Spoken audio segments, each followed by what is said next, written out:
ஒரு அடர்ந்த பசுமையான காட்டில் லியோ என்ற பெரிய சிங்கம் வாழ்ந்து வந்தது. லியோ பார்ப்பதற்கு மிகவும் வலிமையாகவும் கம்பீரமாகவும் இருந்தது. ஆனால் அதன் உள்ளுக்குள் அது மிகவும் தனிமையாக உணர்ந்தது. மற்ற விலங்குகள் லியோவின் பிரம்மாண்டமான உருவத்தை கண்டு பயந்தன. அதனால் யாரும் அதன் அருகில் வரவில்லை, அதனுடன் விளையாடவும் இல்லை. லியோ ஒரு பெரிய மரத்தடியில் சோர்வுடன் படுத்துக்கொண்டது. தனக்கு ஒரு நண்பன் இல்லையே என்று ஏக்கமாக வானத்தை பார்த்தபடி பெருமூச்சு விட்டது. அதன் கண்களில் ஒருவித சோகம் படர்ந்திருந்தது. அப்போது எதிர்பாராத விதமாக ஒரு சம்பவம் நடந்தது.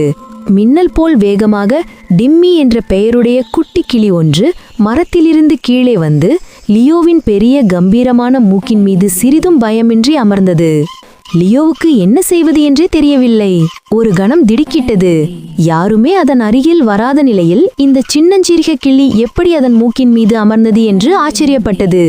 டிம்மி பயப்படாமல் தனது சுருண்ட தலையை அசைத்து, "ஹாய் லியோ, நீ ஏன் இப்படி சோகமாக இருக்கிறாய்?" என்று தனது சிறிய குரலில் கேட்டது. லியோவின் இதயத்தில் ஒரு சிறிய அசைவு ஏற்பட்டது. ஏனெனில் அன்று வரை யாரும் அதனிடம் இப்படி நேசத்துடன் பேசியதில்லை. லியோ தனது சோகத்தையும் தனிமையையும் டிம்மியிடம் சொன்னது. "என்னை யாரும் புரிந்து கொள்வதில்லை, அனைவரும் என்னை பார்த்து பயப்படுகிறார்கள்" என்று வருத்தத்துடன் கூறியது. டிம்மி தனது சின்ன அலகா லியோவின் மூக்கை தொட்டு அன்புடன் சிரித்துக்கொண்டே, "லியோ, நீ எவ்வளவு பெரியவனோ அவ்வளவு பெரிய இதயம் உனக்குள் உள்ளது. மற்றவர்கள் உன்னை வெளியே பார்ப்பது போல அல்ல. நீ உன் உள்ளே எப்படி இருக்கிறாய் என்பதுதான் முக்கியம். நீ மிக நல்லவன். நாம் நண்பர்களாக இருக்கலாம்" என்று நம்பிக்கையுடன் கூறியது. டிம்மியின் இந்த அற்புதமான வார்த்தைகள் லியோவின் இதயத்தில் ஒரு புதிய நம்பிக்கையை ஏற்படுத்தின. அதன் முகம் மெதுவாக மலர்ந்தது. அந்த நாள் முதல் லியோவும் டிம்மியும் பிரிக்க முடியாத நண்பர்களாக மாறினர். டிம்மி லியோவின் தலையில் அமர்ந்து இனிமையான பாடல்களை பாடும்.